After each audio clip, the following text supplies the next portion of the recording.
Hello बच्चों, एवीरियल classes पे आपका स्वागत है। आज के लिए high school 10th class science के मोस्ट इम्पोर्टेंट टॉपिक जो 4 तारीख में आपका जो एग्ज़ाम है उसके लिए बहुत ज़्यादा महत्वपूर्ण रहेंगे। पहला केमिस्ट्री का जो पोर्शन है, क्योंकि हाई स्कूल में 3 पार्टों में ये बांटा गया है, साइंस को 3 पार्टों में बांटा गया है, एक केमिस्ट्री, बायोलॉजी और फिजिक्स। केमिस्ट्री में 4 चैप्टर रहेंगे बच्चों आपके, और 4 चैप्टर मैंने चारों चैप्टरों के नाम लिख दिए यहाँ पर। पहले चैप्टर का नाम है रासायनिक अभिक्रिया एवं समीकरण। बच्चों इस चैप्टर में क्या क्या चीज़ मोस्ट इम्पोर्टेंट होगी, कौन कौन से टॉपिक मोस्ट इम्पोर्टेंट रहेंगे, उसके बारे में मैं आपको पूर्ण जानकारी दूंगा कि ये टॉपिक आपके रहेंगे।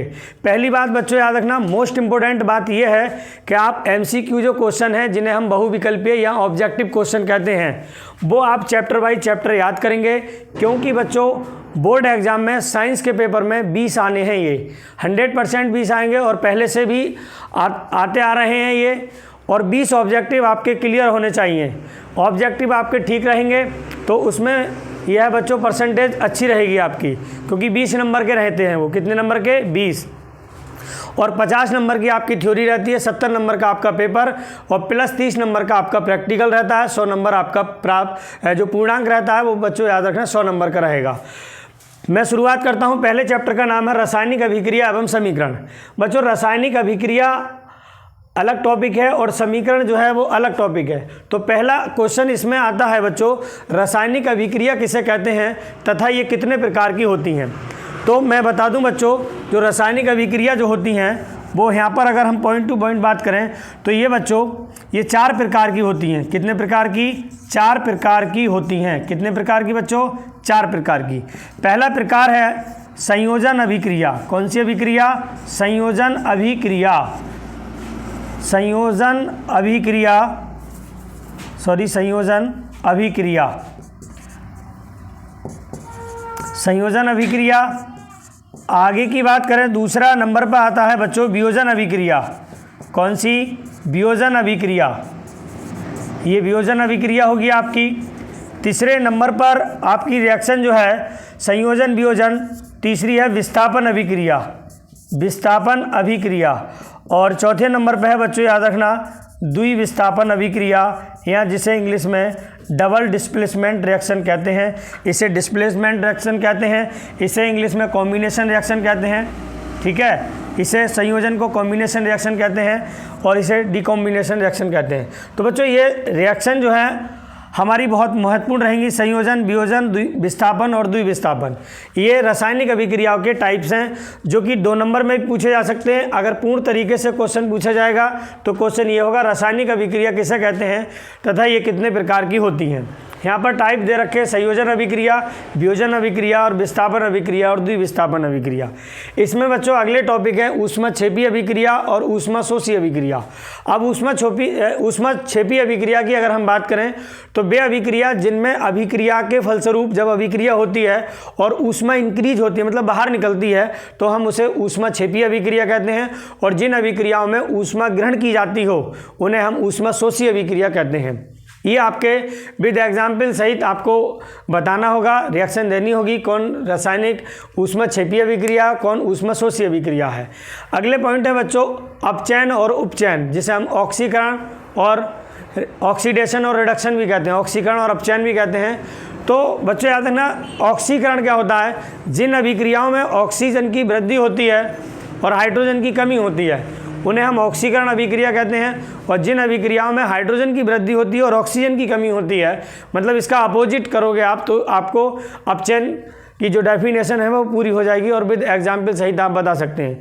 ये मोस्ट इंपॉर्टेंट क्वेश्चन है। सबसे ज़्यादा महत्वपूर्ण क्वेश्चन आपका रहेगा, आपको रिएक्शन संतुलित जरूर करनी आनी चाहिए। संतुलित रासायनिक समीकरण जो है बच्चों याद रखना 4 नंबर में आएंगी आपकी। कितने नंबर में आएंगी? 4 नंबर में।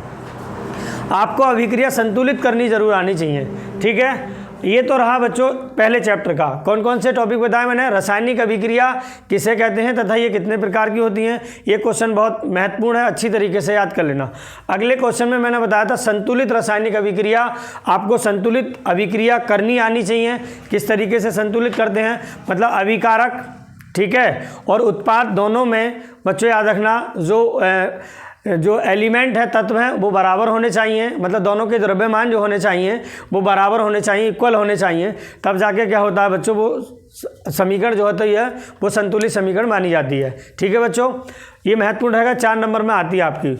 उसमें फिर अगले टॉपिक है संक्षारण और विकृत गंध्यता। संक्षारण मतलब कोरिएशन, जो खराब जो चीज़ें होती हैं किसी के संपर्क में आके, किसी ऐसे पदार्थ के संपर्क में आके, जैसे नमी के कारण जो लोहा जो होता है उस पर जंग आ जाती है, ठीक है, या फिर कोई सल्फ्यूरिक अम्ल है, एसिडिक अम्ल है, ये इनके कारण आकर, हाइड्रोक्लोरिक अम्ल है, इनके संपर्क में आने से कोई भी चीज़ खराब हो जाती है, तो उसे हम क्या कहते हैं, संक्षारण कहते हैं। जैसे चांदी की अगर हम बात करें तो चांदी पर ब्लैक परत चढ़ जाना, काली परत चढ़ जाती है तो वो ख़राब होने लगती है।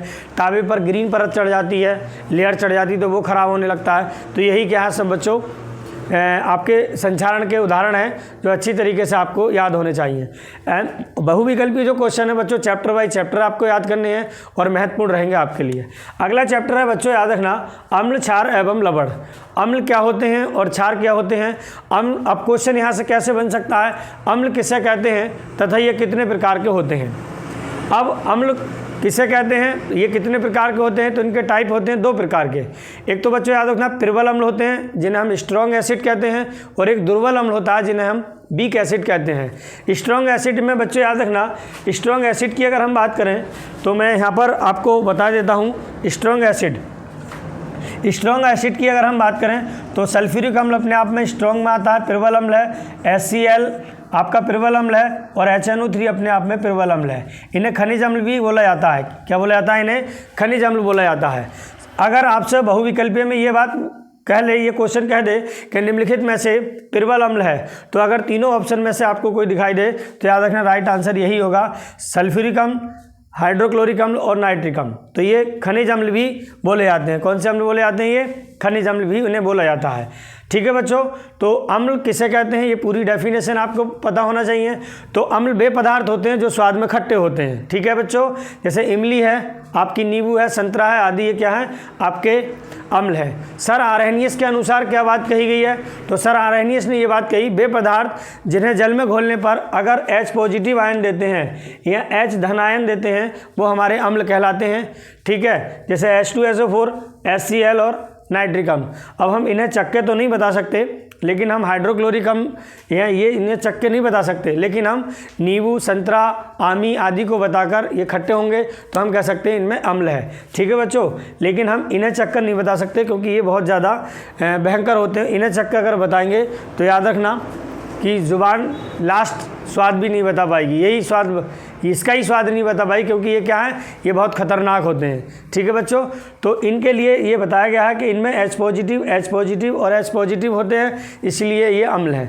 तो सर आर्हेनियस की ये उनका सिद्धांत था, उनके अनुसार ये बात बताई गई थी कि वे पदार्थ जो जलीय विलयन में H पॉजिटिव आयन देते हैं वो अम्ल कहलाते हैं। और इन्होंने ये बात बताई थी कि वे पदार्थ जो जलीय विलयन में पूर्णतः आयनित और वियोजित हो जाते हैं वो हमारे प्रबल अम्ल कहलाते हैं, और जो पूर्णतः आयनित वियोजित नहीं होते वो दुर्बल अम्ल कहलाते हैं। सिंपल सी बात है, आराम से कर सकते हैं। इनके रासायनिक गुण हैं और इनके उपयोग भी हैं, कहाँ कहाँ किसका उपयोग होता है तो वो आप कर सकते हैं। जैसे अम्ल है उसी का अपोजिट क्या है, क्षार। क्षार स्वाद में कड़वे होते हैं, ये भी 2 प्रकार के होते हैं, तो प्रबल अम्ल होता है और एक दुर्बल अम्ल होता है। तो आप आराम से इन्हें एक दूसरे के टॉपिक अपोजिट है, आराम से तैयार कर सकते हैं। अच्छा, लवण की बात करें तो अगर ये दोनों आपस में क्रिया करते हैं तो साल्ट बनाते हैं, मतलब लवण बनाते हैं। तो आप डेफिनेशन में कह सकते हैं अम्ल और क्षार आपस में क्रिया करके लवण बनाते हैं। तो बच्चों इस तरीके से ये टॉपिक क्या हो गया, हमारा फाइनल हो गया। बात समझ में आ रही है। अच्छा, इसमें बहुत सारे महत्वपूर्ण टॉपिक ये हैं, जैसे इसके महत्वपूर्ण टॉपिक मैं बता दूं बच्चों, इसमें लवण में जो टॉपिक हैं वो ये हैं, जैसे धावन सोडा है। कौन सा सोडा है बच्चों, धावन सोडा। उसके बाद बच्चों बेकिंग सोडा है, जिसे हम खाने का सोडा भी बोलते हैं, और इसे हम धोने का सोडा भी बोलते हैं, धोने का सोडा भी बोलते हैं। ठीक है, इनमें से बहुत महत्वपूर्ण रहेगा बेकिंग सोडा रहेगा, जिसे हम खाने का सोडा कहते हैं। ठीक है, मैं यहाँ पर आपको टॉपिक ये लिख दे रहा हूँ यहाँ से। अब उसके बाद बच्चों याद रखना व्यंजक चूर्ण, व्यंजक चूर्ण। उसके बाद अगला टॉपिक है आपका plaster of Paris, plaster of Paris. बच्चों याद रखना इनमें से आपको एक ना एक टॉपिक ज़रूर मिलने वाला है। धावन सोडा जिसे हम धोने का सोडा कहते हैं, बेकिंग सोडा जिसे हम खाने का सोडा कहते हैं। ठीक है बच्चों, तो और व्यंजक चूर्ण और प्लास्टर ऑफ पेरिस, इनमें से आपको चारों टॉपिक में से एक न एक टॉपिक बहुत महत्वपूर्ण टॉपिक है और मिलने वाला है। आपसे कह सकता है धावन सोडा किसे कहते हैं, इसके बनाने की विधि, इसके रासायनिक गुण, इसके भौतिक गुण और इसके उपयोग, ऐसे ये क्वेश्चन रहेगा। व्यंजक चूर्ण बनाने की विधि का वर्णन करते हुए उसके रासायनिक गुण, उसके भौतिक गुण, उसके उपयोग लिखिए। प्लास्टर ऑफ पेरिस कैसे प्राप्त किया जाता है, ऐसे क्वेश्चन केवल रासायनिक समीकरण दीजिए, यहाँ से ये बनेगा। उसके बाद बच्चों तीसरा चैप्टर है जिसका नाम है धातु एवं अधातु, मेटल एंड नॉन मेटल। अच्छा, धातु की अगर बात की जाए तो धातु किसे कहते हैं तथा इनके गुण लिखिए। तो धातुओं के अंदर धातु किसे कहते हैं, पहले ये बात समझ में आनी चाहिए कि धातु कहते किसे हैं। अधातु, जिस बच्चे ने टॉपिक धातु तैयार कर लिया, अच्छी तरीके से याद कर लिया, उसका जस्ट अपोजिट जो है वो अधातु है, जिसे हम नॉन मेटल बोलते हैं। धातु जिसने कंप्लीट कर लिया वो अधातु को आराम से समझ सकता है। धातु बच्चों याद रखना, इनके अंदर गुण होते हैं। क्या होते हैं, जो मेटल्स होती हैं उनके अंदर गुण होते हैं। देखो इनके अंदर जो गुण है, पहले नंबर पर चमक, तन्यता, आघात वर्णीयता। तन्यता का मतलब होता है इन्हें पतले तारों में परिवर्तित कर सकते हैं।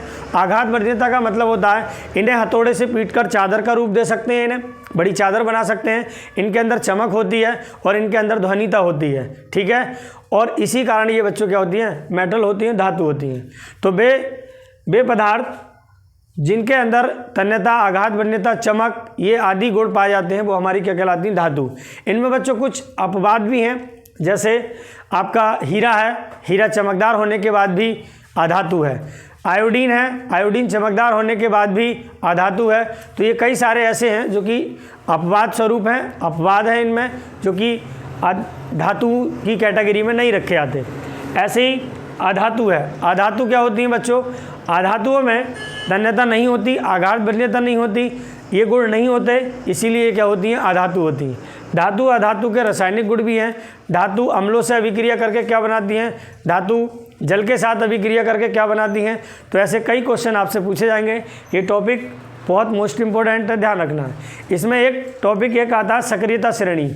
सक्रियता श्रेणी की अगर हम बात करें, एक सक्रियता श्रेणी है, इसकी अगर हम बात करें तो सक्रियता श्रेणी से क्वेश्चन आते हैं। सक्रियता श्रेणी है जिसे हम वैद्युत रासायनिक सीरीज कहते हैं या श्रेणी कहते हैं। इसमें बच्चों कुछ क्वेश्चन आते हैं, जैसे जिंक कॉपर सल्फेट के विलयन से कॉपर को विस्थापित कर देती है, क्यों।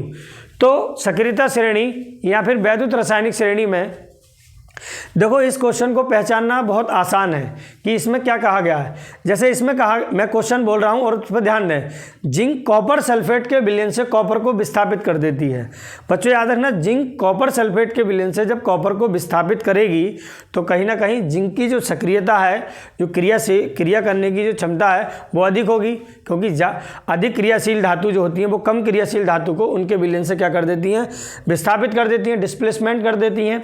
तो ध्यान रखना कि जो ये बात कहते हैं कि जिंक कॉपर सल्फेट के विलयन से कॉपर को विस्थापित कर देती है, तो जिंक कॉपर सल्फेट के विलयन से कॉपर को जब विस्थापित कर रही है तो जिंक अधिक क्रियाशील धातु है कॉपर से।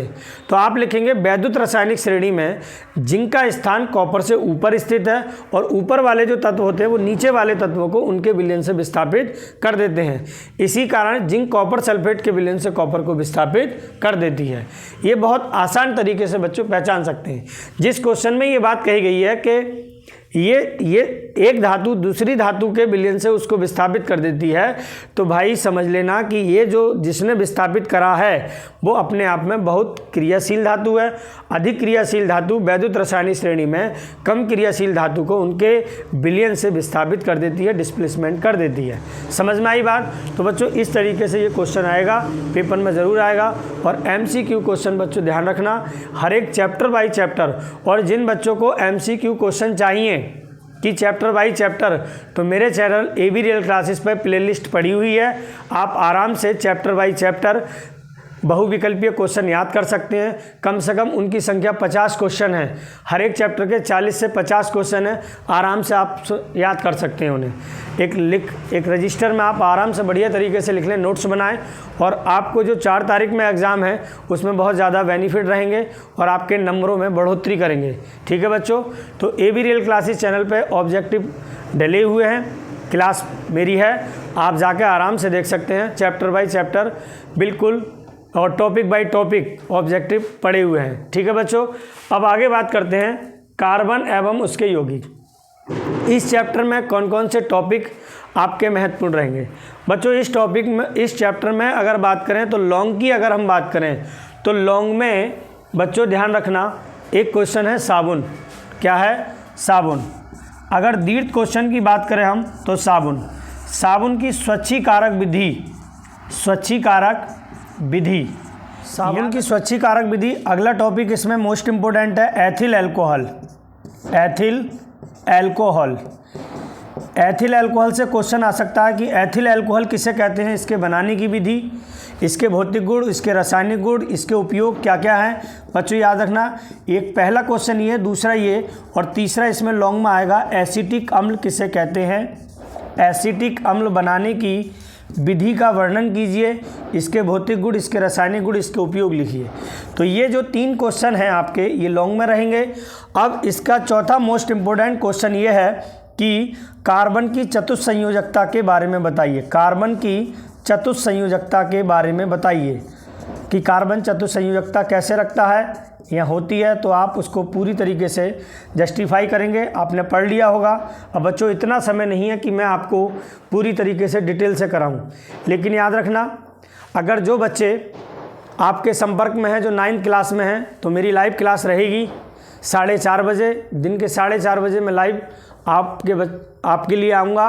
और जो बच्चे आपसे संपर्क में हैं 9th क्लास के, उन्हें बोल दें 4:30 बजे, आप 4:30 बजे सभी बच्चे लाइव में आ जाएं, जिससे कि वो पूरा डिटेल से चैप्टर बाय चैप्टर मुझसे पढ़ सकें। और आने वाले जो उनके भी एग्ज़ाम होंगे, ज़्यादा उन्हें थोड़ी दिक्कत नहीं होगी, क्योंकि याद रखना बच्चे गलती कर देते हैं कि जब एग्ज़ाम टाइम आता है तभी तैयारी करते हैं। अगर ये तैयारी शुरू से करते चलें और ये हर एक दिन अगले दिन को यही माने कि बोर्ड एग्ज़ाम है हमारा, तो मैं मानता हूँ बच्चों बहुत अच्छा, इस टाइम आकर उन्हें बिल्कुल भी ज़्यादा दिक्कत उठानी नहीं पड़ेगी। लेकिन क्या है कि जब एग्ज़ाम की डेट रखी जाती है या डेट आ जाती है, तब जाके वो किताबें उठाते हैं और फिर वो ऐसा समझते हैं कि मैं सभी तैयार कर लूँगा। बच्चों याद रखना, एकदम कोई भी चीज़ एकदम तैयार नहीं होती। याद रखना, धीरे धीरे ही बनाना पड़ता है सब कुछ। धीरे धीरे जब हम तैयारी करते हैं, एक कछुए की चाल की तरह तैयारी करते हैं, तभी हम जीत पाते हैं। वरना अगर हम एकदम अगर तैयारी में बैठे तो वहाँ पर माइंड अपसेट रहता है। हमें हमेशा धीरे धीरे ही तैयारी करनी चाहिए, topic by topic, chapter by chapter, chapter के अंदर टॉपिक बाय टॉपिक, और एक एक पॉइंट को क्लियर करते हुए चलना चाहिए। वहाँ पर आप डाउट नहीं रहेगा, फिर आपका डाउट नहीं रहेगा। इसीलिए बच्चों मैं जो लेकर आया हूँ आपको, वो चैप्टर के नाम और उस चैप्टर के अंदर जो टॉपिक है मोस्ट इम्पोर्टेंट, उन्हें आपको तैयार करना है। अब समय नहीं है, समय होता तो मैं काफ़ी डिटेल से आपको बताता, लेकिन फिर भी मैं डिटेल टॉपिक की कोशिश कर रहा हूं कि मैं ज़्यादा से ज़्यादा आपको बता सकूं, क्योंकि डिटेल्स लंबी वीडियो हो गई तो वहां पर थोड़ी आपके लिए भी दिक्कत होगी और मेरे लिए भी। तो बच्चों ऐसा मैं मानता हूं कि आप मेरे बताए हुए जो टॉपिक हैं आप याद करेंगे और देख लेना। आप जब 4 तारीख में एग्ज़ाम देंगे आप, तो याद रखना मेरे ही टॉपिक जो बताए हैं वो बहुत ज़्यादा आपको मतलब आएंगे। मतलब जो मोस्ट इम्पोर्टेंट है वो तो है ही, लेकिन जो आप जिस नोट से तैयारी कर रहे होंगे, जहाँ पढ़े होंगे आप, तो उसमें आप इन्हें आप हाइलाइटर से लाइट कर लें, इन्हें जो दिखाई दें बढ़िया तरीके से जो मैं टॉपिक बोल रहा हूँ। अब बच्चों अगले मैंने 4 टॉपिक बताए, अगली बात ध्यान दें।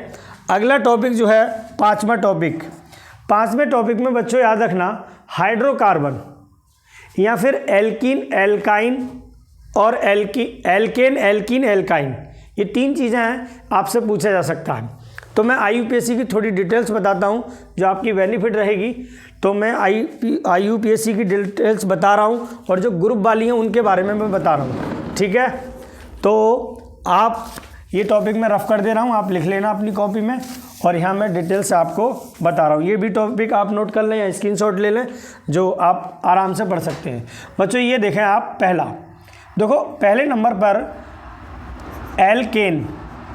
अगर हम एल्केन की बात करें तो तुम्हें मालूम होगा बेटा, सिंगल बॉन्ड वाले जितने भी होंगे वो आपके एल्केन होंगे। जिन कार्बन श्रृंखला के अंदर अगर सिंगल बॉन्ड होगा वो एल्केन होंगे, मतलब N आएगा, और डबल बॉन्ड होंगे तो बच्चों याद रखना ईन आएगा, और अगर ट्रिपल बॉन्ड होगा तो वहाँ पर बेटा आइन आएगा।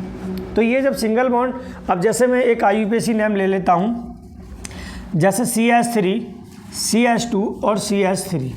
अब आपसे इसका आईयूपीएसी नेम पूछने लगे तो 1 कार्बन, 2 और 3 कार्बन पे आप सभी को पता होगा 3 पे क्या आता है एथ, मैथ और प्रोप। 3 पे क्या आता है बच्चों प्रोप। पहले कार्बन पे क्या आता है मैथ, दूसरे पर एथ, प्रोप। अब ये आपने देखा कौन सा बॉन्ड है सिंगल, तो सिंगल बॉन्ड पे बच्चों क्या आएगा एन, तो इसका नाम हो जाएगा प्रोपेन। क्या नाम हो जाएगा प्रोपेन। इस तरीके से आप कर सकते हैं। डबल बॉन्ड होता है यहाँ पर तो प्रोपाइन आ जाता, ट्रिपल बॉन्ड होता तो आपका आयन आ जाता। समझ में आई बात। तो इस तरीके से अब आई ग्रुप की बात। अब ग्रुप की बात आई तो बच्चों OH ग्रुप जिसे हम एल्कोहली ग्रुप कहते हैं, अगर ये किसी कार्बन श्रृंखला में अगर जुड़ा हुआ हो तो ऑल लगता है। इसका मैं एक एग्जाम्पल करा दूं, जैसे CH3 CH2OH। ठीक है, अब हम गिनती उधर से करते हैं जिधर से कि ग्रुप सामने हो। 1 कार्बन और 2 कार्बन। बच्चों 2 कार्बन पर क्या आता है, 2 कार्बन पर आता है एथ। क्या आता है एथ, तो हम क्या लिखेंगे 1 एथ। ठीक है, अब हम संगत एल्केन के नाम के अंत में पढ़ा होगा आपने, ई हटाकर क्या जोड़ देंगे ऑल जोड़ देंगे। तो जब हम ई हटा देंगे यहाँ पर तो ये हो जाएगा एल्केनॉल। एल्केनॉल। ऐसे ही इसको क्या कहेंगे एथेनॉल, तो एन और OL जोड़ देंगे तो इसका नाम हो जाएगा बच्चों 1 एथेनॉल। 1 एथेनॉल। ये कब, जब OH ग्रुप हो। अगला ग्रुप, दूसरा ग्रुप है CHO ग्रुप। कौन सा ग्रुप है बच्चों CHO। जब ये किसी कार्बन श्रृंखला में दिखाई दे तो Al लगता है, जिसका इसका एग्जाम्पल करा देता हूँ मैं। SCHO, इसका नाम है फॉर्मल्डेहाइड। क्या नाम है फॉर्मल्डेहाइड। तो फॉर्मल्डेहाइड आपसे क्वेश्चन ऐसे भी पूछा जा सकता है कि फॉर्मल्डेहाइड का आईयूपीएसी नेम बताओ। तो फॉर्मल्डेहाइड का आईयूपीएसी नेम, 1 कार्बन है, 1 कार्बन पर क्या आता है मैथ, सिंगल एन और Al जोड़ देंगे तो इसका नाम क्या हो जाएगा मैथेनल। क्या नाम हो जाएगा बच्चों मैथेनल। तो आपके 2 ग्रुप हैं और ऑब्जेक्टिव में पूछा जा सकता है कि फॉर्मल्डेहाइड का आईयूपीएसी नेम क्या है, या फिर एथिल अल्कोहल का आईयूपीएसी नेम क्या है, या एसिटिक अम्ल का आईयूपीएसी नेम क्या है, या फॉर्मिक अम्ल का आईयूपीएसी नेम क्या है। तो नाम से भी आपको आईयूपीएसी नेम बता दिए जाएंगे और आपको आईयूपीएसी नेम लिखने हैं। ठीक है, तो ये आपके रहेंगे। तो एक OH ग्रुप हो गया, एक CHO ग्रुप हो गया। अब अगले ग्रुप की अगर हम बात करें तो तीसरा ग्रुप है COOH। इसे कहते हैं हम कार्बोक्सिलिक ग्रुप। कौन सा ग्रुप कहते हैं बच्चों कार्बोक्सिलिक ग्रुप। कार्बोक्सिलिक ग्रुप में क्या लगाएंगे, कार्बोक्सिलिक ग्रुप में जो लगता है बच्चों वो ओइक एसिड लगेगा। क्या लगेगा ओइक एसिड। जैसे मैं इसका एक एग्जाम्पल करा देता हूँ आपको। एग्जाम्पल है CHCOOH, जिसे हम फॉर्मिक अम्ल बोलते हैं। ये चींटी के डंक में पाया जाता है फॉर्मिक अम्ल, तितैया के डंक में पाया जाता है फॉर्मिक अम्ल। 1 कार्बन है, 1 कार्बन पर क्या आता है मैथ, ठीक है, AN, ई हटा देंगे, ओइक एसिड जोड़ देंगे तो इसका नाम होगा मैथेनोइक एसिड। तो आपसे क्वेश्चन पूछ सकता है, यहाँ से कई सारे क्वेश्चन पूछ सकता है कि फॉर्मिक अम्ल का आईयूपीएसी नेम क्या है, तो मैथेनोइक एसिड। या फिर चींटी के डंक में कौन सा अम्ल पाया जाता है, तो मैथेनोइक एसिड अम्ल पाया जाता है। इस बात को ध्यान रखना। तो ये 3 ग्रुप महत्वपूर्ण है। ग्रुप तो अभी काफ़ी हैं, एल्कोहल ग्रुप है, एल्डिहाइड ग्रुप है, फॉर्मिक अम्ल है। ठीक है, आगे कीटोन ग्रुप भी है आपका, जिसमें ऑन जोड़ देते हैं। तो ग्रुप आपके अभी काफ़ी हैं, लेकिन क्या है ये 3 ग्रुपों से बहुत ज़्यादा मोस्ट इम्पोर्टेंट। एक अगर कीटोन ग्रुप की अगर हम बात करें, चौथे ग्रुप में मैं बता दूं, कीटोन ग्रुप में ऑन जोड़ते हैं। और ध्यान रखना, जो कीटोन ग्रुप जो होता है, याद रखना, ये जो है वो कार्बन श्रृंखला के बीच में स्थित होता है। कहाँ होता है, बीच में होता है। तो ध्यान रखना। इसका भी मैं एक एग्जाम्पल आपको बता देता हूँ। CH3COCH3, इसका नाम है बच्चों एसीटोन। क्या नाम है इस सूत्र का, एसीटोन। अब देखो 1 कार्बन, 2 कार्बन और 3, तो हम लिखेंगे 2 पे कौन है कीटोन ग्रुप, तो 2, और 3 पे क्या आता है प्रोप, 3 कार्बन पे क्या आता है प्रोप, तो इसका नाम हो जाएगा प्रोपेनॉन। तो 2 प्रोपेनॉन इसका नाम हो जाएगा। तो 3 ग्रुप बच्चों बहुत मोस्ट इंपॉर्टेंट है, इनसे आपको ऑब्जेक्टिव में भी मिल सकते हैं और वैसे भी कह सकता है निम्नलिखित के आईयूपीएसी नेम बताइए। तो निम्नलिखित में आपको कोई सा सूत्र दे देगा या कोई भी नाम दे देगा, तो वो आप समझ में आया है। तो बच्चों याद रखना, समझ लेना इसे बढ़िया तरीके से कैसे कैसे मैंने आपको बताया है, और टॉपिक ध्यान रखना। तो ये केमिस्ट्री के चारों चैप्टर मैंने तुम्हें बता दिए। इसके अंदर जितने भी मोस्ट इंपॉर्टेंट जो टॉपिक थे वो मैंने क्लियर करा दिए, और बेहतर तरीके से बच्चों आपने जहाँ पढ़ा होगा, अच्छी बात है, बढ़िया तरीके से तैयारी करो। ठीक है, और बहुत अच्छे नंबर लाओ। जिस आप गुरु से पढ़े होंगे, आपके जो टीचर्स होंगे उनका भी नाम रोशन करो बच्चों, और आगे जाके और मेरी वीडियो से कितने आपको लाभ मिला है या कितनी परसेंटेज में आपकी बढ़ोतरी हुई है वो भी आप कमेंट में लिख दें। तो बच्चों अब हम बात करते हैं बायोलॉजी। अब हम टॉपिक पे आते हैं बच्चों बायोलॉजी पर। इस पर आते हैं बायोलॉजी। अच्छा, बायोलॉजी के अंदर पहला जो है वो पहला बहुत बड़ा चैप्टर है जिसका नाम है जैव प्रक्रम।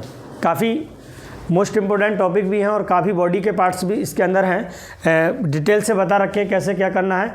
तो बच्चों याद रखना, पोषण जो होता है अपने आप में जैव प्रक्रम। कौन सा प्रक्रम है बच्चों?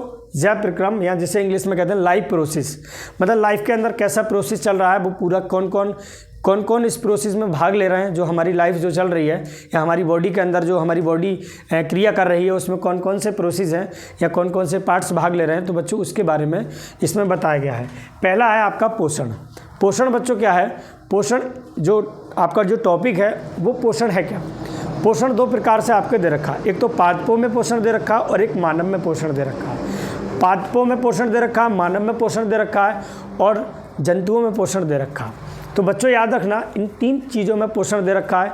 तो अगर हम पादपों में पोषण की बात करें तो पेड़ पौधे आ जाएंगे, और पेड़ पौधों में वाष्पोत्सर्जन जो रिएक्शन है या पोषण, पादपों में पोषण किसे कहते हैं, ऐसा आपसे क्वेश्चन पूछा जाएगा और आपको डिटेल से ये क्वेश्चन मोस्ट इम्पोर्टेंट रहेगा, आप अच्छी तरीके से तैयार कर लें। अगला क्वेश्चन पूछा था मानव में पोषण। मानव में किस तरीके से पोषण होता है? अगर हम मानव में पोषण की बात करें तो बच्चों सबसे पहले इसमें पोषण की बात आएगी तो पहले नंबर पर आहार नाल आएगी। किसकी बात आएगी बच्चों? आहार नाल। आहार नाल का पहला भाग होगा मुख, या जिसे हम मुख गोहिका बोलते हैं, बक्कल कैविटी जिसे हम बोलते हैं वो आएगा। उसके अंदर जीहा की आएगी, जीव। उसके बाद दांतों के बारे में पढ़ा जाएगा, फिर ग्रसनी आएगी, ग्रासनली आएगी, फिर आपकी अमाशय आएगा, ठीक है, फिर छोटी आंत आएगी, फिर बड़ी आंत आएगी। ये तो भोजन का क्या है, एक क्रम है कि कहाँ कहाँ से हमें पढ़ना है। तो हमें दांतों के बारे में भी क्वेश्चन को बहुत डिटेल से पढ़ना है कि दांत कितने प्रकार के होते हैं। तो दांत 4 प्रकार के होते हैं। कितने प्रकार के होते हैं? 4 प्रकार के दांत हमारे होते हैं। जीहा की अगर बातें में आए, जीहा की बात आएगी, मतलब जीभ की बात आएगी, तो बच्चों याद रखना ये भी हमें स्वाद बताती है 4 तरीके के। मीठा बताती है, कड़वा बताती है, नमकीन बताती है और आपका खट्टा बताती है। तो ये 4 प्रकार के ये स्वाद ग्रंथियाँ इसके अंदर होती हैं और ये बताती है। तो हमें जीभ के बारे में भी बहुत डिटेल से पढ़ना है, ठीक है, और आपको बढ़िया तरीके से दांतों के बारे में भी पढ़ना है। तो ये आपका डिटेल्स रहेगा टॉपिक का। तो उसके बाद बच्चों याद रखना ग्रसनी, ग्रासनली, अमाशय के बारे में, छोटी आंत के बारे में, बड़ी आंत के बारे में। ये तो केवल भोजन का खाने का रास्ता है, लेकिन इसके पचाने में जो भाग जो लेंगे वो बच्चों याद रखना अलग अलग ग्रंथियाँ होती हैं। क्या होती हैं बच्चों? ग्रंथियाँ होती हैं। जैसे यकृत की बात करें, यकृत क्वेश्चन को बहुत अच्छी तरीके से ध्यान रखना। यकृत किसे कहते हैं? यह क्वेश्चन आपका बहुविकल्पी में बन सकता है कि मनुष्य की सबसे बड़ी ग्रंथि और अंग क्या है?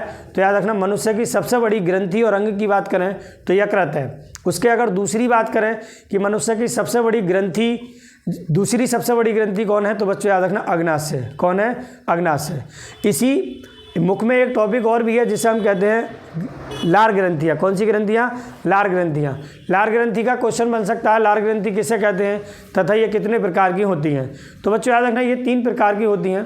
पहले आपकी कर्णपूर्ण ग्रंथि होती है जो कान के जस्ट बराबर में होती है, उदोजिया होती है जो जीभ के जस्ट बराबर में होती है, और अधोहनी होती है। ये 3 टाइप्स की आपकी क्या होती हैं? लार ग्रंथियाँ होती हैं, जहाँ से ये लार निकलती है, जहाँ से ये लार निकलती है। और लार के अंदर 2 चीज़ें होती हैं। लार के अंदर 2 एंजाइम होते हैं, एक तो ट्रिप्सिन और एक एमाइलेज। ठीक है बच्चों, ट्रिप्सिन एमाइलेज दोनों का कार्य क्या होता है ये आपसे पूछ सकता है। आपसे क्वेश्चन बहुविकल्पी में पूछ सकता है कि लार के अंदर कौन से एंजाइम होते हैं, तो एक तो ट्रिप्सिन होता है और एक लाइसोजाइम होता है। ठीक है, ये आप ध्यान रखना। ठीक है भाई, इतनी बात आपको बहुत अच्छी तरीके से ध्यान में रखनी है और टॉपिक बाय टॉपिक आपको याद रखना है। अब आ जाओ बच्चों श्वसन। श्वसन में फेफड़े टॉपिक है। फेफड़े टॉपिक बहुत मोस्ट इंपॉर्टेंट है। लंग्स जिन्हें बोलते हैं, फेफड़े के बारे में आप पढ़ सकते हैं। श्वसन में, परिवहन में बच्चों याद रखना हृदय आ जाएगा टॉपिक। परिवहन में आपका हृदय रहेगा, मोस्ट इंपॉर्टेंट रहेगा। परिवहन में हृदय। उत्सर्जन में आपका किडनी आ जाएगा। उत्सर्जन में आपका किडनी आ जाएगा, क्योंकि मनुष्य का सबसे उत्सर्जी अंग जो है, महत्वपूर्ण मुख्य उत्सर्जी अंग जो है वो आपका क्या है? किडनी है। क्या है बच्चों? किडनी। और हृदय, फेफड़े, श्वसन जो है, मुख्य श्वसन अंग जो है वो फेफड़े हैं, और हृदय क्या है बच्चों, सर्कुलेशन करता है, मतलब परिवहन करता है रुधिर का। तो याद रखना पंप करता है। तो हृदय के बारे में आप पूरा आपसे पूछ सकता है हृदय कि सचित्र वर्णन कीजिए हृदय के बारे में, तो आपको डायग्राम भी बहुत अच्छी तरीके से तैयार करने हैं। उसके बाद बच्चों याद रखना ये टॉपिक आपके फाइनल हुए। अगला चैप्टर आता है नियंत्रण एवं समन्वय, कंट्रोल एंड कोऑर्डिनेशन। तो नियंत्रण का मतलब बच्चों याद रखना इसमें मस्तिष्क आता है, ब्रेन आता है अपना। क्या आता है, मस्तिष्क के बारे में आपको क्वेश्चन आ जाएगा, तंत्रिका तंत्र के बारे में आपसे पूछा जाएगा। और जो मस्तिष्क जो है वो तंत्रिका तंत्र का ही भाग है, ठीक है। अच्छा, किडनी के अंदर एक और मोस्ट इंपॉर्टेंट बात रहेगी, नेफ्रॉन। क्या रहेगी बच्चों, नेफ्रॉन्स जो है वो क्वेश्चन आता है। कौन सा आता है, नेफ्रॉन्स। नेफ्रॉन्स क्वेश्चन आता है जो कि मोस्ट इंपॉर्टेंट रहता है। किडनी के बाद नेफ्रॉन्स, उसके बाद हृदय, ठीक है, फिर फेफड़े। ये बहुत ज़्यादा, और पोषण, मानव में पोषण आपको डिटेल से याद रखना है, और पादपों में पोषण और आपका अमीबा में पोषण के बारे में डिटेल से रखना है।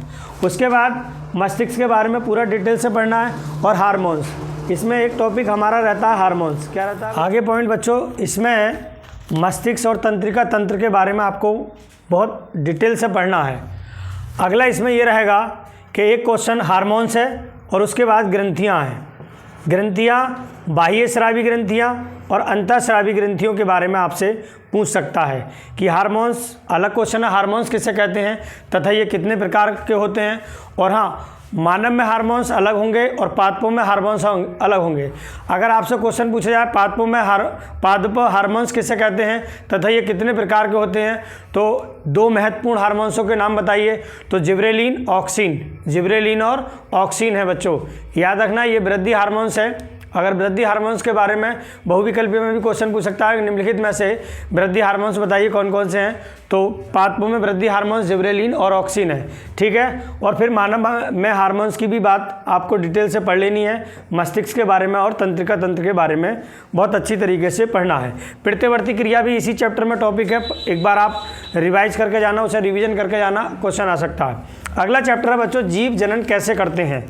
तो जीव जनन कैसे करते हैं, तो याद रखना इनमें आपको क्वेश्चन पूछा जा सकता है। इसके अंदर आपका जीव जनन के अंदर आपको कई सारे ऐसे टॉपिक हैं जो कि महत्वपूर्ण रहते हैं। जैसे पहले, जैसे मुकुलन है, ठीक है, विखंडन है, ठीक है, अलैंगिक जनन है, लैंगिक जनन है, इनके बारे में पूछ सकता है। इनमें डिफरेंस भी पूछ सकता है आपसे। मुकुलन है, विखंडन है, ठीक है, द्विविखंडन है, पुनरुद्भवन है। तो ऐसे कई क्वेश्चन 2-2 नंबर में आपके आते हैं और विद एग्जाम्पल सहित आपसे पूछे जाते हैं। तो आप कंप्लीट तरीके से इसे बढ़िया तरीके से याद कर लें। चौथा चैप्टर है अनुवांशिकता। अनुवांशिकता के अंदर सबसे महत्वपूर्ण क्वेश्चन रहता है मेंडल, ग्रेगर जॉन मेंडल के बारे में। पहला उन्होंने अनुवांशिकता का नियम दिया, और अनुवांशिकता किसे कहते हैं पहले ये क्वेश्चन आपको अच्छी तरीके से याद होना चाहिए, तब आप डिटेल से पढ़ सकते हैं। मेंडल का एक संकरण का जो मॉडल दिया, सिद्धांत दिया, उसके बारे में, द्विसंकर संकरण के बारे में आपसे पूछा जा सकता है, तो मेंडल। इसके अंदर और आगे महत्वपूर्ण क्वेश्चन है, मेंडल का तो क्वेश्चन है ही, इसे बहुत डिटेल्स है। इसका प्रभाविता का नियम आता है, प्रभाविता का नियम किसे कहते हैं, अप्रभाविता का नियम भी आपसे पूछा जाता है, स्वतंत्र अपव्यूहन का नियम भी इस चैप्टर से पूछा जा सकता है। तो अनुवांशिकता आपके डिटेल से बहुत अच्छी तरीके से इसे बहुत बढ़िया तरीके से पढ़ लें। आगे बच्चों अब आती है आपकी फिजिक्स की बात। कौन सी बच्चों, फिजिक्स। फिजिक्स के अंदर पहला चैप्टर है प्रकाश का परावर्तन एवं अपवर्तन। प्रकाश की बात है, लाइट की बात है। पहले लाइट के बारे में आपको पता होना चाहिए, लाइट है क्या। पहली डेफिनेशन है फिजिक्स के पहले चैप्टर प्रकाश का परावर्तन एवं अपवर्तन। तो पहले आपको प्रकाश के बारे में डिटेल से पढ़ना है, उसके बाद परावर्तन के बारे में पढ़ना है। परावर्तन किसे कहते हैं, तो परावर्तन मैं बता देता हूं अभी कि जब कोई प्रकाश किरण किसी चिकने या पारदर्शी चिकने किसी सतह पर अगर पड़ती है तो वह उसी मार्ग में, ठीक है, जब कोई आपतित किरण या कोई भी प्रकाश की किरण किसी चिकने पृष्ठ पर पड़ती है तो टकराने के बाद वह उसी मार्ग में वापस चली जाती है। इस घटना को बच्चों क्या कहते हैं, परावर्तन कहते हैं। परावर्तन का मतलब है जैसे बॉल होती है, हम किसी दीवार में मारते हैं तो वो वापस लौट आती है, तो यही एक क्या है, बॉल का परावर्तन है। ऐसी कोई प्रकाश की किरण है, प्रकाश की किरण किसी चिकने पृष्ठ पर पड़ती है, सतह पर पड़ती है, तो वो क्या हो जाती है, वो उसी माध्यम में रिफ्लेक्शन हो जाता है, उसको परावर्तन हो जाता है। परावर्तित हो जाती है तो इस घटना को क्या कहते हैं, परावर्तन कहते हैं। परावर्तन के 2 नियम हैं, याद रखना, आपतित किरण, परावर्तित किरण और खींचा गया अभिलंब, तीनों एक ही तल में होते हैं। पहला रूल ये है, आप डिटेल से पढ़ लेना, ठीक है। उसके बाद है अपवर्तन। क्या है बच्चों, अपवर्तन है। तो अपवर्तन भी इसकी तरह है, जब कोई प्रकाश की किरण एक माध्यम से दूसरे माध्यम में जाती है तो अपने मार्ग से विचलित हो जाती है, इस घटना को ही प्रकाश का अपवर्तन कहते हैं। डिटेल से पढ़ लेना बच्चों। और हाँ, प्रकाश के अपवर्तन में बच्चों एक है दर्पण टॉपिक। क्या है, एक टॉपिक दर्पण है। दर्पण 2 प्रकार के हैं, एक तो उत्तल दर्पण है और एक है अवतल दर्पण। बच्चों याद रखना, ये बहुत मोस्ट इंपॉर्टेंट है, एक उत्तल दर्पण है और एक अवतल दर्पण है। अवतल दर्पण की 6 स्थितियां हैं, पोजीशन है। जब वस्तु अनंत पर स्थित हो तो प्रतिबिंब कहाँ बनेगा, जब वस्तु अनंत तथा फोकस के, जब वस्तु अनंत तथा वक्रता केंद्र के बीच हो तो प्रतिबिंब कहाँ बनेगा, जब वस्तु वक्रता केंद्र पर हो तो प्रतिबिंब कहाँ बनेगा, और जब वस्तु वक्रता केंद्र और फोकस के बीच स्थित हो तो प्रतिबिंब कहाँ बनेगा। ऐसी 6 स्थितियां हैं जिनको आपको डिटेल से याद रखना है, बहुत महत्वपूर्ण है, एक न एक आपको स्थिति जरूर मिलेगी। उसके बाद बच्चों प्रतिबिंब किसे कहते हैं, ये कितने प्रकार के होते हैं, टाइप आपसे पूछा जा सकता है, आप डिटेल से बहुत अच्छी तरीके से याद रखें। उसके बाद अपवर्तन, और हाँ, इसके अंदर दर्पण का सूत्र है। दर्पण का सूत्र क्या है, आपको पता होगा, 1/f बराबर 1/b प्लस 1/u। इस सूत्र से बच्चों न्यूमेरिकल 100% मिलेंगे, आपको मिलेगा। आप न्यूमेरिकल की बहुत अच्छी तरीके से क्या है प्रैक्टिस कर लें, बार बार करके देखें। जितना आप अभ्यास करोगे उतना ही आपको बहुत आसानी होगी क्वेश्चन को हल करने में, ठीक है बच्चों। आगे हम बात करते हैं उसके बाद अपवर्तन के बारे में। अपवर्तन से भी बहुत सारे क्वेश्चन आते हैं, अपवर्तन के बारे में भी पूछा जा सकता है। तो प्रकाश का परावर्तन, अपवर्तन डिटेल से पढ़ लेना, टॉपिक बाय टॉपिक जो मैंने महत्वपूर्ण बता रहा हूँ। उसके बाद अगला टॉपिक है मानव नेत्र। मानव नेत्र, हाँ, इसके अंदर एक टॉपिक और रह गया बच्चों, लेंस। क्या है, लेंस। लेंस महत्वपूर्ण क्वेश्चन है। लेंस के भी टॉपिक आते हैं। तो लेंस 2 प्रकार के होते हैं, एक तो उत्तल लेंस होता है और एक अवतल लेंस होता है। उत्तल लेंस की 6 स्थितियाँ हैं। इधर दर्पण की 6 स्थितियां हैं, अवतल दर्पण की कितनी स्थिति हैं, 6। तो इधर भैया उत्तल लेंस की कितनी स्थितियां हैं, उत्तल लेंस की 6 स्थितियां हैं, जो आपको डिटेल से बढ़िया तरीके से आपको तैयार करनी है कि जब वस्तु अनंत तथा F1 के बीच स्थित हो तो प्रतिबिंब कहाँ बनेगा, और जब वस्तु F1 पर स्थित हो तो प्रतिबिंब कहाँ बनेगा। तो इस तरीके से आपको ये उत्तल लेंस की स्थितियाँ आपसे पूछ सकता है यहाँ पर, और यहाँ पर आपसे दर्पण के बारे में, अवतल दर्पण के बारे में स्थितियाँ पूछ सकता है, तो ध्यान में रखना है आपको। अगला है मानव नेत्र। मानव नेत्र एवं रंग बिरंगा संसार। बच्चों पहला क्वेश्चन इसका महत्वपूर्ण यह है, मानव नेत्र का सचित्र वर्णन करते हुए उसके विभिन्न भागों का वर्णन कीजिए। पहला क्वेश्चन ये आएगा। मानव नेत्र के अंदर दोष है, दोष डिटेल से पढ़ लेना। पहला दोष है निकट दृष्टि दोष। कौन सा दोष, निकट दृष्टि दोष, जिसमें निकट की वस्तुएं तो स्पष्ट दिखाई देती हैं लेकिन दूर की स्पष्ट दिखाई नहीं देती। दूसरे नंबर पे है बच्चों दूरदृष्टि दोष। दूरदृष्टि दोष इसका अपोजिट है। क्या है, दूरदृष्टि दोष जो है वो इसका अपोजिट दोष है, जिसमें दूर की वस्तुएं दिखाई देती मगर निकट की दिखाई नहीं देती। तीसरे नंबर पर है जरा दृष्टि दोष, बहुत अच्छे से डिटेल से पढ़ लेना। उसके बाद है आबिंदुकता रोग, ठीक है। उसके बाद है वर्धानता रोग, उसके बाद है मोतियाबिंद। ये आप डिटेल से, और इसके जितने भी न्यूमेरिकल हैं, पहले चैप्टर के न्यूमेरिकल, दूसरे चैप्टर के न्यूमेरिकल, तीसरे चैप्टर के न्यूमेरिकल और चौथे चैप्टर के न्यूमेरिकल बहुत अच्छी तरीके से आपको अभ्यास करना है, बार बार उन्हें सोल्व करना है, ठीक है। कई बार आप सूत्र याद, सबसे महत्वपूर्ण बात है, आप जब बोर्ड एग्जाम में जाना तो सूत्र याद करके सभी जितने भी सूत्र हैं एक बार रिवाइज करके जाना, जिससे कि आप को जो क्वेश्चन है उनको हल करने में बहुत आसानी रहेगी। उसके बाद विद्युत है बच्चों।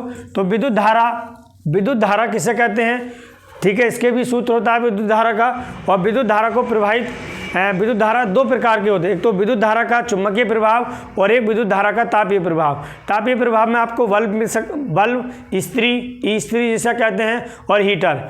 ये विद्युत धारा का तापीय प्रभाव पर आधारित है, क्योंकि करंट प्रभावित करने पर ये टेम्परेचर उत्पन्न करते हैं, ताप उत्पन्न करते हैं, क्योंकि बल्ब भी ताप उत्पन्न करता है। जो शीशे वाला जो बल्ब जो होता है उसके अंदर जो टंगस्टन धातु का फिलामेंट होता है, पतला तार, वो जलकर क्या होता है, टेम्परेचर उत्पन्न करता है, जलता है। और उसके बाद दूसरे नंबर पर बात बताते हैं हीटर के बारे में। हीटर का भी नाइक्रोम का तार होता है, और जो ई स्त्री होती है जिसे हम प्रेस कहते हैं, उसके अंदर भी नाइक्रोम का पत्ता लगा होता है, जो धारा प्रवाहित करते हैं तो हीटिंग पैदा करता है, क्या करता है, गर्म। तो ये क्या है, विद्युत धारा का तापीय प्रभाव। लेकिन अगला टॉपिक है विद्युत धारा का चुंबकीय प्रभाव। कौन सा, विद्युत धारा का चुंबकीय प्रभाव। विद्युत धारा से आप चुंबकीय प्रभाव या चुंबक भी उत्पन्न करते हैं, इसके अंदर चुंबकीय गुण पैदा हो जाता है। और फिर हमारा पर्यावरण, जिसके बारे में एनवायरनमेंट पूरा तरीके से आप पढ़ चुके हैं, 8 कक्षा 7th 8th 9th में ये चैप्टर दे रखे हैं, और हाई स्कूल में भी आपको छोटी क्लास में जो 8th 7th में होता है डिटेल से पढ़ाया जाता है पर्यावरण के बारे में। हमारा पर्यावरण डिटेल से पढ़ना बच्चों, याद रखना। जितने टॉपिक मैंने आपको बताए हैं उन पर बहुत अच्छी तरीके से फोकस रखना, आपका एग्ज़ाम बहुत अच्छा होगा।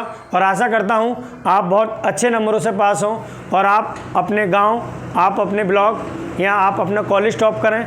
बच्चों जितनी मेहनत अच्छी रहेगी, याद रखना, जितनी तैयारी आराम से करेंगे, शांति से करेंगे, याद रखना आपकी कामयाबी शोर मचा देगी।